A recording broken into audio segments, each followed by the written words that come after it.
창세기 28장 16절로 22절의 말씀을 가지고 당신에게 베델은 어디입니까? 라는 제목으로 하나님의 말씀을 증거하겠습니다.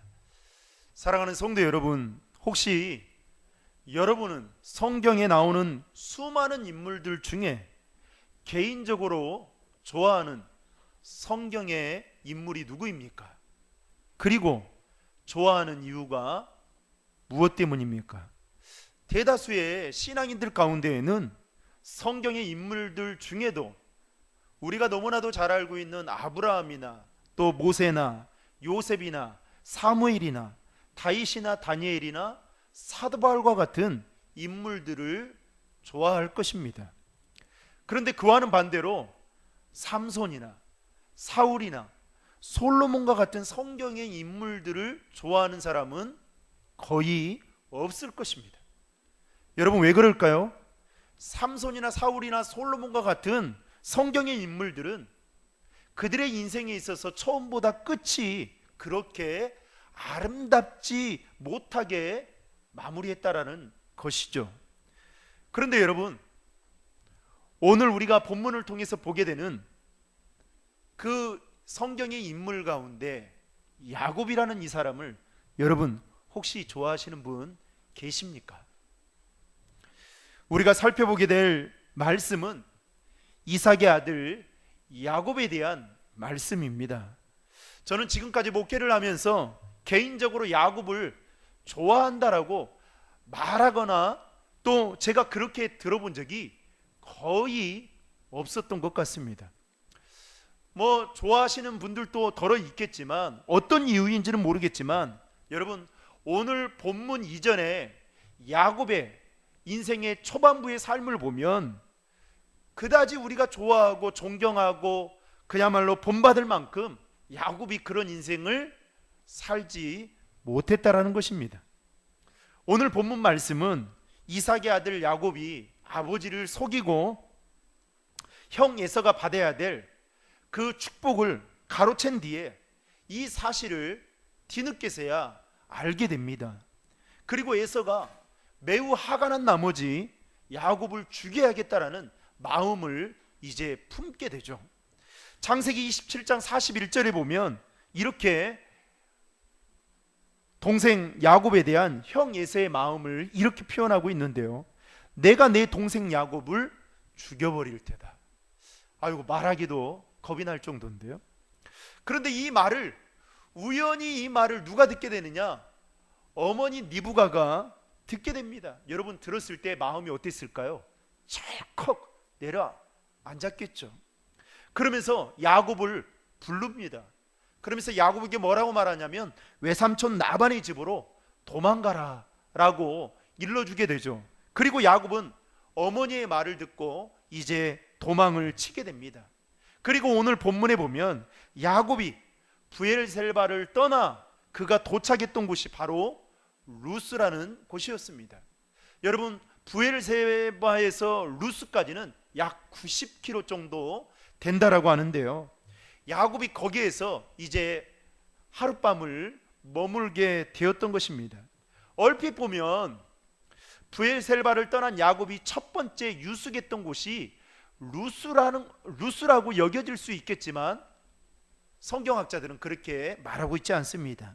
정확하게 며칠째 밤인지는 모르겠지만 알 수는 없지만 그날 밤도 야곱은 두려운 마음을 가지고 돌을 베개 삼아 잠을 이루기 위해서 누웠던 것 같습니다. 여러분, 제가 몽골 매년마다 이 선교를 갔었거든요. 이 선교를 가야 될 사람이 선교를 가지 못하니까 이 답답함이 참 많습니다만은 우리 교회는 제가 알기로는 이 선교를 다녀온 적이 없다고 해서 기도하고 있습니다. 같이 항전직을 중심으로 해서 선교의 문을 열어야겠다는 생각이 들고, 또 우리 지금 항전직 피택자들 중에는 지난번에 양화진을 다녀와서 양화진을 관람하고 또 양화진의 역사에 대해서 또 선교사님들의 어떤 순교의 그 스토리를 이야기를 하면서 이야기를 나눴는데 참 은혜로운 시간이었습니다. 그러면서 어떤 분은 그렇게 말해요. 이제 선교 헌금을 해야 되겠습니다 라는 말을 하더라고요. 어찌됐든 간에 여러분, 제가 몽골 땅에 딱 갔는데요, 정말 전기도 제대로 들어오지 않는 그곳에서, 게르라는 곳에서 하룻밤을 머물게 되었습니다, 청년들과. 그런데요, 보니까 하늘을 보니까요, 별이 얼마나 무수하게 떠 있는지. 그런데 여러분, 우리나라보다 더 캄캄한 것 같아요. 아무것도 보이지 않는. 제가 전전에 섬겼던 교회는 케냐라는 곳에 청년들과 교역자들이 가게 되었습니다. 근데 케냐에 가서 어디서 자게 되냐면 그냥 벌판에서 자게 되는데, 거기에 이제 텐트를 치고 자는 거예요. 텐트를 다 사가지고 가서. 그런데 이 잠을 자는데 늑대 소리가 막 들리는 겁니다. 여러분 한번 생각해 보십시오. 오, 오. 여러분, 주변 온통 캄캄했을 것이고 사람의 인기척도 들리지 않는 그곳에서 야곱은 혼자 지금 덩그러니 남아져 있는 것입니다. 그러니 여러분, 야곱이 피곤했어도 잠을 제대로 이룰 수 있었을까요? 그렇지 못했을 것입니다. 야곱은 잠을 자려는데 자꾸만 형의 발자국 소리가 언제부턴가 들리는 것 같은 환청을 아마 듣지 않았을까라는 생각을 가져보게 됩니다. 몸은 피곤한데 마음은 괴로웠을 것입니다. 내 인생이 왜 이렇게 되었는지, 왜 이 지경에까지 오게 되었는지 별의별 생각이 다 들었을 것입니다. 또 야곱이 있던 그곳은 맹수에 대한 두려움과 또 강도의 위험을 받게 되는 그런 곳이기도 했던 것이죠. 그러니 여러분, 몸은 피곤했겠지만 어떻게요? 마음은 늘 불안과 초조함 속에 있다 보니 잠을 제대로 이루지 못하면서 늘 그 염려 속에 밤새 뒤척였을 것입니다. 그로 인해서 잠을 자는 둥 마는 둥 그러한 시간들을 보내고 있을 때 하루는 꿈에서 사닥다리 하나가 서 있는 것을 보게 됩니다.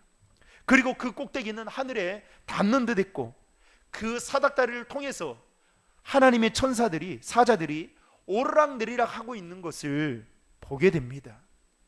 야곱이 너무 신기한 거예요. 그래서 그 사닥다리 꼭대기를 유심히 쳐다보다가 그곳에서 하나님이 계신 것을 보게 된 것입니다. 그때 하나님이 야곱에게 이렇게 말씀하시죠. 오늘 본문 13절에 보면 나는 여호와 곧 내 조상 아브라함이 하나님, 이삭의 하나님이다 라는 음성을 듣게 됩니다. 야곱은 그곳에서 처음으로 하나님을 만나게 되는 경험을 갖게 되는 것입니다. 야곱은 그동안 지금까지 자신의 부모님으로부터 수많은 하나님에 대한 이야기를 들었을 것입니다. 우리 민족이, 우리 가정이 어떻게 지금까지 오게 되었는지 그런 이야기들을 부모님으로부터 들었을 것입니다. 그런데 그 부모님으로부터 들었던 그 하나님을 이제는 꿈속에서 직접 보게 되고 그 음성을 듣게 되었다는 것입니다.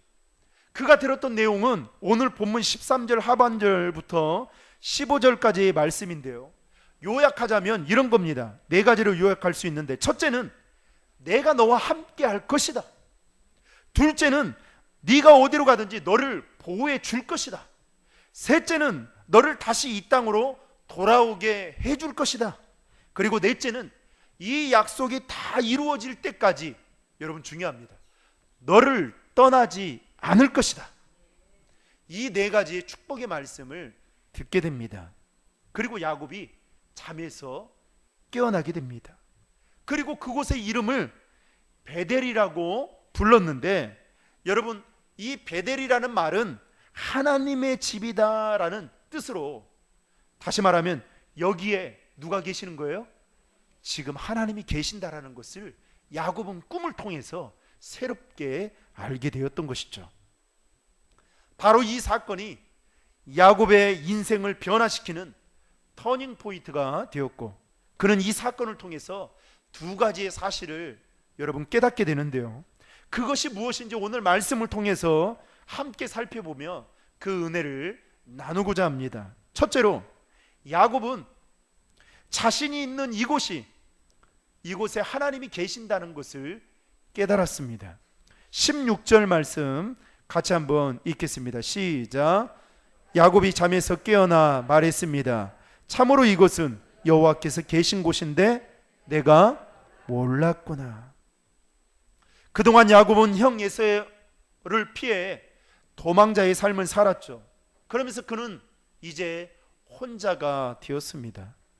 야곱은 이제 도망자의 삶을 살면서 이방 땅에서 어떻게 살아가야 될지 여러분 막막한 상황 가운데 처하게 된 것이죠.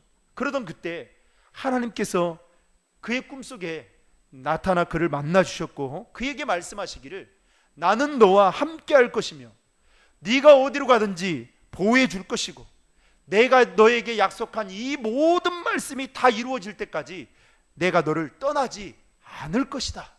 이렇게 말씀하신 것을 듣게 되었다는 것입니다.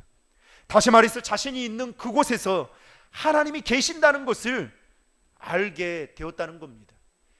육신적으로 보면 야곱은 혼자였지만 영적인 눈으로 보면 야곱은 혼자가 아닌 하나님이 그 가운데 계셨던 것입니다. 여러분 얼마나 감격스러울까요? 이 사실을 깨닫게 된 야곱이 17절에 보면 이렇게 말합니다. 이곳이 바로 하나님의 집이며 이곳이 하늘의 문이구나 라고 말을 하게 되죠. 하나님은 야곱과 함께 계셨지만 야곱은 여태껏 자신과 함께 계신 하나님이 있다라는 것을 몰랐습니다. 하나님은 그와 함께 계시지 않은 것이 아니라 그와 함께 계셨지만 한시도 야곱을 떠난 적이 없었지만 야곱은 그것을 모르고 있었던 것입니다. 사랑하는 성도 여러분, 하나님은 시공간을 초월해서 언제 어디서나 우리와 함께 계시는 분이심을 믿으시기를 바랍니다. 야곱이 베델에서 만난 하나님은 그의 조상 아브라함에게만 함께 계시는 분이 아니고 그의 아버지 이삭에게만 함께 계시는 분이 아니라 자신에게도 함께 계시는 분이심을 알았다는 것입니다. 야곱은 베델 사건을 통해서 지금 자신이 혼자 있는 이곳에도 하나님이 나와 함께 계시는구나 라는 이 새로운 사실을 깨닫게 되었다는 것입니다. 그러므로 사랑하는 성도 여러분, 하나님은 지금 이 시간에도 우리와 함께 계심을 믿으시기를 주님의 이름으로 축복합니다. 여러분 지금 여러분과 함께 계심을 믿으십니까? 열왕기상 19장에 보면요, 우리가 너무나도 잘 아는 내용이에요. 엘리야는 갈멜산에서 바알과 아세라를 섬기는 거짓 선지자 850명을 상대로 영적인 승리를 거두게 됩니다. 그리고 엘리야는 갈멜산에서 하나님 앞에 간절히 기도하자 하나님이 단비를 내려주셨는데, 여러분 하나님께서 내려주셨던 그 단비는 무려 3년 반 동안 가뭄의 문제를 해결하는 단비였습니다. 이 일을 엘리야가 경험을 하게 된 것이죠. 그러면서 엘리야 마음속에 어떤 마음이 생겼을까요? 이제는 이 모든 일들을 통해서 그가 바라던 그 모든 것들이 이루어질 수 있겠구나라는 생각을 갖게 됩니다. 그러면서 두 가지의 생각을 갖게 돼요. 첫째는 북이스라엘을 왕이었던 아합 왕이 우상을 버리고 하나님을 섬길 것이다 라는 생각을 갖게 됩니다. 또 하나는 아합 뒤에 우상 숭배를 조장하던 아합의 아내가 누구였어요? 이세벨이었죠. 숭악한 여자였는데 이 이세벨이 이 일을 통해서 힘을 잃게 되고 그리고 하나님을 믿을 것이다 라는 생각을 엘리야가 갖게 됩니다. 그런데 현실은 그렇지 않았습니다. 정반대로 일이 펼쳐지고 있었던 것이죠.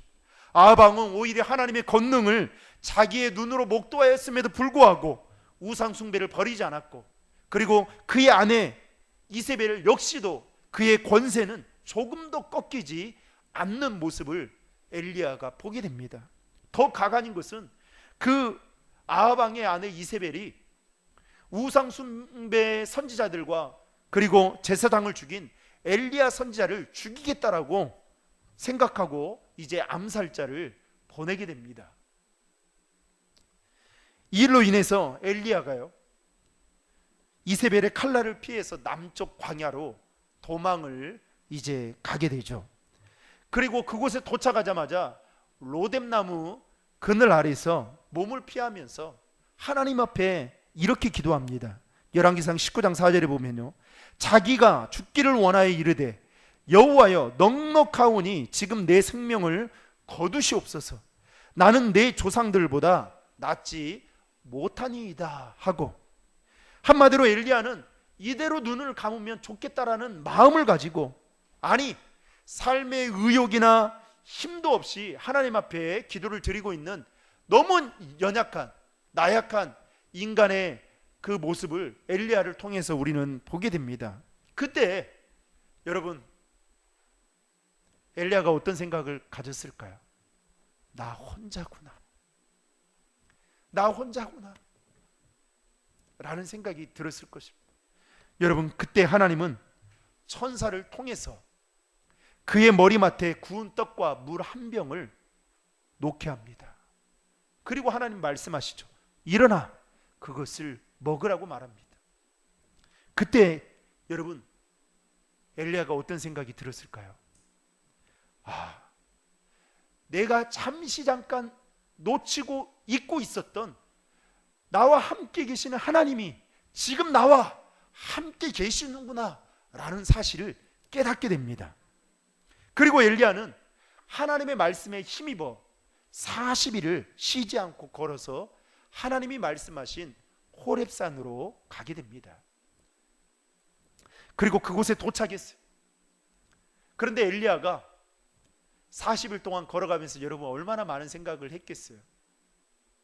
그런데 호렙산에 도착했는데, 여러분 호렙산은 그 모세가 그 율법을 받은 장소일 뿐만 아니라 하나님의 부르심을 받은 장소이기도 하죠. 그런데 그 상징적인 의미가 있는, 영적인 의미가 담겨져 있는 그 호렙산에 도착했는데 엘리야가 아무것도 하지 않고 호렙산 중턱에 있는 굴 속에 들어가서 머물고 있는 겁니다. 아마도 번아웃 된 것 같아요. 그때 하나님이 엘리야에게 나타나셔서 사명을 주시는데, 그 사명은 이런 겁니다.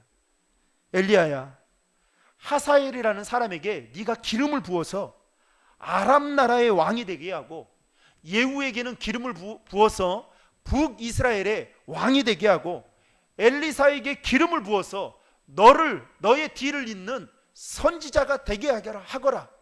이것이 바로 하나님이 엘리야에게 주신 사명이었습니다. 여러분, 이 사명을 받았던 엘리야가 기뻤을까요? 안 기뻤을까요? 저는 아무리 생각해봐도 기쁘지 않았을 것이다 라는 생각이 듭니다. 왜냐? 지금 도망자잖아요.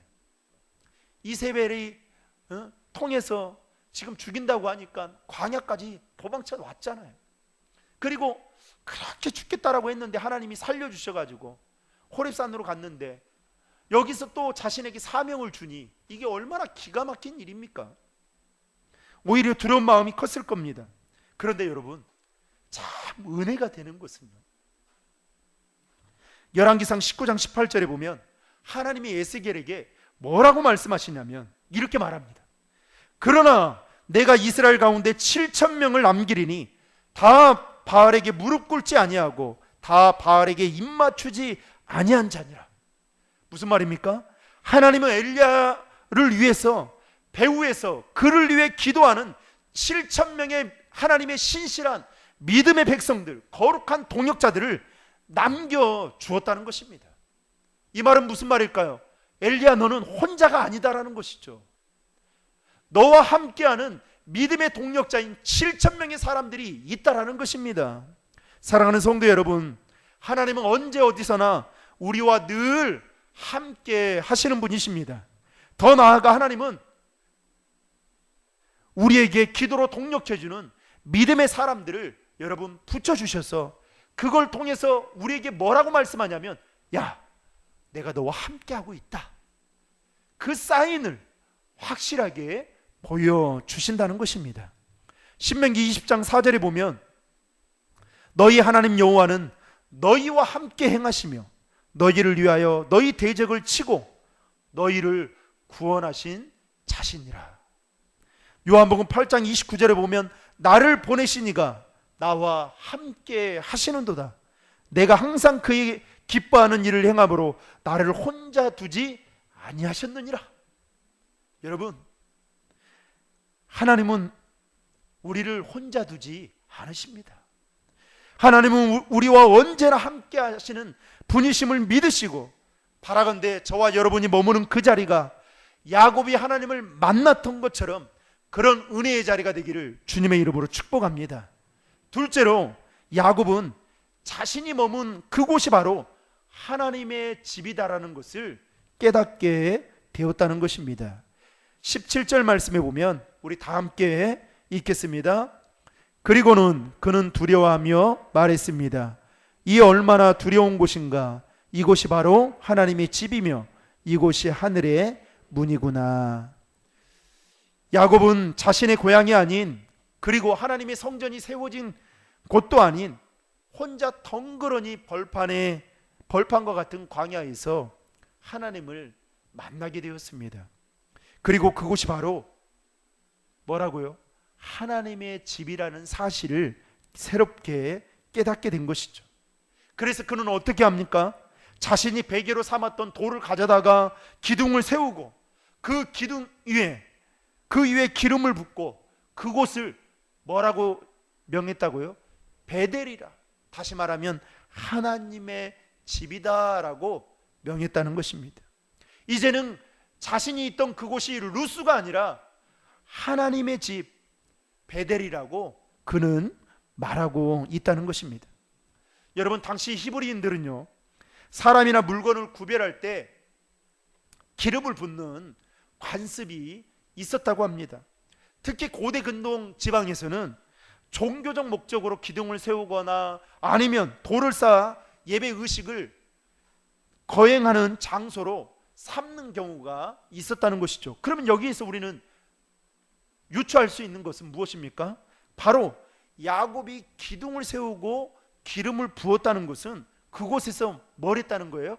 하나님께 제사를 드렸다는 것입니다. 하나님께 예배를 드렸다는 것이죠. 여러분, 야곱이 처음부터 그곳에 갔던 목적이 하나님께 예배하려고 갔던 목적은 아니었잖아요. 자기 형 예세가 죽인다고 하니까 그 소식을 어머니로부터 듣고 도망가라고 해서 도망갔는데 도망간 곳이 루스였습니다. 그래서 얼마나 그곳에서 얼마나 많은 생각들을 했겠어요. 그 중에 하나가 뭐였겠어요? 어떻게든 자신은 남아야 된다라는 생각이 있었을 거란 말이죠. 그런데 그곳에서 이제는 뭘 하고 있는 겁니까? 하나님께 예배를 드리고 있다라는 것입니다. 야곱은 베델에서 하나님을 만나는 순간 자신이 있는 그곳이 하나님의 집이다라는 사실을 알게 되었고, 알게 된 순간 그는 하나님 앞에 예배자로 나아갔다는 것입니다. 그리고 그는 그곳에서 하나님이 자신의 인생의 주인이심을 인정하며 10분의 1을 드리겠다라는 그 서원을 하게 되는 것을 보게 됩니다. 사랑하는 성도 여러분, 그동안 우리는 코로나19로 인해서 함께 모여 예배를 드리지 못하는 일들이 참 많았습니다. 아직까지도 코로나의 위협으로 인해서 두려움과 불안 속에서 우리는 매번 예배를 드릴 때마다 방역의 수치를 지켜가며 그렇게 예배를 드리고 있는 상황이죠. 또 그 두려운 마음 때문에 또 개중에는 지금 이 예배 드리는 현장 가운데 오지 못하고 온라인으로 예배를 드리고 있는 우리 성도들도 있습니다. 그러나 여러분, 우리가 한 가지 명심해야 할 것이 있습니다. 저와 여러분이 어떠한 곳에 있다 할지라도 우리가 하나님께 예배를 드리는 그곳이 여러분 하나님이 거하시고 하나님이 임재하시는 거룩한 집이고 하나님의 교회라는 사실을 믿으시길 바랍니다. 내가 있는 곳이 하나님의 교회예요. 여러분, 요한복음 4장에 보면 5번이나 결혼에 실패하고 6번째 남자를 만나서 살고 있는 사마리아 수가성 여인을 이야기가 나옵니다. 근데 이 여인이 얼마나 피해의식이 있었던지, 아니면 그 트라우마가 있었던지, 사람들이 많이 왕래하지 않던 시간대에 그 우물가에 물을 기르러 가게 됩니다. 그런데 그곳에서 누구를 만나게 되냐면 예수님을 만나게 되죠. 그리고 그녀가 궁금했던 그 예배에 관한 질문을 예수님께 드리게 됩니다. 요한복음 4장 20절에 보면 이렇게 말합니다. 우리 조상들은 이 산에서 예배하였는데 당신들의 말은 예배할 곳이 예루살렘에 있다 하더이다. 이게 무슨 말이냐면 유대인들은 예배할 장소가 있다라는 것이죠. 그곳이 예루살렘의 성전이라는 것이죠. 수가성 여인이 예수님께 이렇게 말한 데에는 여러분 그럴 만한 이유가 있었습니다. 당시 사마리아인들은 아수르에 의해서 멸망을 당한 뒤에요, 혼혈 정책으로 유대인들의 순수한 혈통을 잃어버리게 됩니다. 그러면서 신앙도 변질되게 돼요. 그러다 보니까 유대인들이 어떻게 사마리아 사람들을 바라볼 때에 어떻게 바라보느냐, 아주 좋지 않은 시선으로, 그리고 마치 이 개취급을 하듯이 그렇게 바라보면서 따돌림을 당하고 또 멸시를 그렇게 하고 있었던 것입니다. 그러다 보니까 사마리아 사람들 중에는 예루살렘 성전에 와서 예배를 드리고 싶은데 문제는 뭐예요? 유대인들이 시선이 좋지 않다 보니까 그들은 그곳에서 드리지 못하고 어디에서 모여서 예배를 드리느냐? 그림신산에서 모여서 사마리아 사람들이 예배를 드리게 된 것입니다. 그래서 이 사마리아 수가성 여인이 예수님께 이렇게 질문했던 것이죠. 그때 예수님께서 수가성 여인에게 뭐라고 말씀하시냐면, 여러분 요한복음 4장 21절에 보면 이렇게 말합니다. 예수께서 이르시되 여자여 내 말을 믿으라, 내 말을 믿으라. 이 산에서도 말고 예루살렘에서도 말고 너희 아버지께 예배할 때가 이를 것이다. 그러면서 23절 24절에 보면 이렇게 말합니다. 아버지께 참되게 예배하는 자들은 영과 진리로 예배할 때가 오나니 곧 이때라. 아버지께서는 자기에게 이렇게 예배하는 자들을 찾으시느니라. 하나님은 영이시니 예배하는 자가 영과 진리로 예배할지니라. 여러분 무슨 말입니까? 하나님은 시간이나 장소도 여러분 중요하게 생각할 수 있겠지만, 여러분 이보다 더 중요한 것은 신령과 진정으로, 다시 말하면 온 마음과 정성을 다해서 예배를 드리는 것이 중요하다는 것을 사마리아 수가성 여인에게 말씀하고 있다는 것입니다. 그렇다고 한다면 여러분, 저와 여러분이 있는 그 자리에서 우리가 코로나19로 인해서 함께 모든 성도들이 모여 예배를 드리지 못하지만, 여러분들이 거하는 그 자리에서 우리가 온 마음과 정성을 다하여 하나님 앞에 예배하며 나아갈 때에 여러분들이 예배드리는 그 자리가 하나님이 거하시고 하나님이 임재하시는 거룩한 교회임을 믿으시길 바랍니다. 그래서 여러분, 앞으로 코로나 이후에 예배의 형태는 저는 바뀔 거라고 생각합니다. 그러나 여러분 기억하십시오. 여러분들이 어떠한 자리에서 예배를 드리든 간에 현장에서의 예배를 드릴 때만큼의 여러분 그 마음과 정성을 잃어버리면 여러분 절대 예배에 승리할 수 없습니다. 저는 목회자로서 그게 걱정되는 거예요. 여러분들이 온라인으로 예배를 드린다고 여러분 예배를 드리는 게 아닙니다 이렇게 말할 수 없습니다. 왜냐? 하나님 계시니까. 그러나 여러분들이 온라인으로 예배를 드리던 간에 여러분들이 드리는 그 예배의 자리가 야곱이 하나님을 만났던 그곳인 것처럼 하나님이 계시는 교회라는 사실을 믿으시길 바랍니다. 그래서 여러분, 이제는 시공간을 초월해서 우리도 어떻게 해요? 우리가 있는 자리에서 늘 예배자의 삶을 살아가야 되는 것입니다. 말씀을 맺겠습니다. 야곱은 베델에서 하나님을 만나기 전까지 그의 삶은 철저하게 자기중심적이고 목표지향적이고 그리고 계산적인 삶을 살았던 사람이었습니다. 형의 장자권을 내가 가져와야겠다. 그래서 얼마나 기회를 엿봤습니까?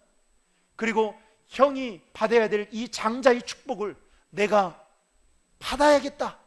여러분 그 당시에 장자들은 그 이스라엘 그 시대 때 어떤 축복이 있었냐면 아버지로부터 2배의 축복을 받을 뿐만 아니라 유산도 2배를 받을 수 있는 축복이 있었습니다.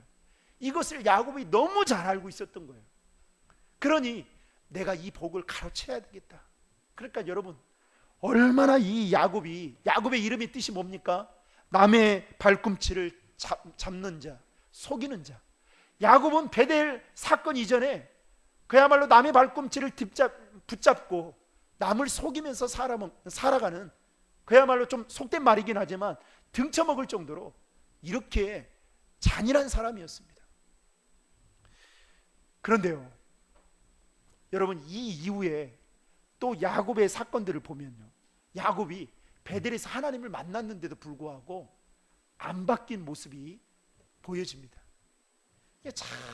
그래서 하나님이 어떻게 합니까?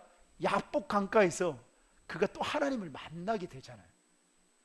참, 그래, 사람은 안 바뀐다라는 생각이 드는데, 어찌됐든 간에 그랬던 그가 오늘 말씀에서 베델에서의 하나님을 만나게 되고, 창세기 32장에 가서 다시 한번 베델에서 만났던 그 하나님을 야복 강가에서 만나게 되는 경험을 통해서 그는 어떤 축복을 받게 되느냐? 새로운 이름, 이스라엘이라는 이름. 여러분, 이스라엘의 이름의 뜻이 뭔지 아십니까? 하나님과 겨루어 이긴 자. 이 새로운 축복의 이름을 얻게 되었습니다. 사랑하는 성도 여러분, 그렇다면 여러분에게 있어서 베델은 어디입니까? 베델에서 만났던 그 하나님으로 인해서 여러분의 인생은 얼마나 변화되셨습니까? 사사기서 55장 6절에 보면 너희는 여호와를 만날 만한 때에 찾으라, 가까이 계실 때에 그를 부르라 말씀하셨습니다. 야고보서 4장 8절에 보면 하나님을 가까이 하라, 그리하면 너희를 가까이 하시리라 이렇게 말씀하셨습니다. 우리가 하나님을 찾고 가까이 하면 하나님은 우리를 만나는 주시는 분이심을 믿으시기를 바랍니다. 그리고 우리가 하나님을 인격적으로 만나게 되는 순간 여러분, 우리의 삶에는 놀라운 변화들을 경험하게 될 것입니다. 또 우리는 변화된 인생을 살아가게 될 것입니다. 오늘 본문에 나오는 야곱의 모습이 그것을 우리에게 증명해 주고 있는 것입니다. 사랑하는 신도림 중앙의 성도 여러분, 야곱은 어느 누구보다도 약점과 단점, 허물이 많은 자였습니다. 그랬던 그가 베델에서의 하나님을 만나게 되는 순간 그는 이스라엘이라는 새로운 이름을 얻게 되고, 그는 이스라엘의 12지파의 조상이 되는 축복을 얻게 되었습니다. 그리고 하나님이 나와 늘 함께 계시고 내가 예배하는 그 자리가 하나님의 집이고 하나님의 교회구나 라는 사실을 깨닫게 되었다는 것입니다. 이와 같이 이번 한 주간도 저와 여러분이 거하는 삶의 자리에서 우리와 늘 함께 하시고 동행하시는 그 하나님을 새롭게 만나는 은혜가 저와 여러분들에게도 있기를 주님의 이름으로 축복합니다. 기도하시겠습니다. 사랑의 하나님, 하나님은 언제 어디서나 우리와 늘 함께 하시는 임마누엘 하나님이라는 사실을 우리가 알면서도 그 하나님을 얼마나 의식하며 살았는지, 또 의식하지 못하고 믿음 없는 자처럼 살아갈 때가 많았습니다. 야곱이 베델에서 하나님을 만나기 전까지 그의 삶은 철저히 자기중심적이고 계산적이고 목표 지향적인 삶을 살았던 그 모습이 어쩌면 바로 우리의 모습이 아닌가 생각해 보게 됩니다. 이제는 우리가 머무는 그 자리가 베델이 되게 하셔서 우리와 함께 하시는 하나님을 인격적으로 만남을 통하여 하나님만이 내 인생의 주인 되심을 인정하며 예배자로서의 삶을 살아가는 저희들이 되게 하옵소서. 예수님 귀하신 이름으로 기도하옵나이다. 아멘.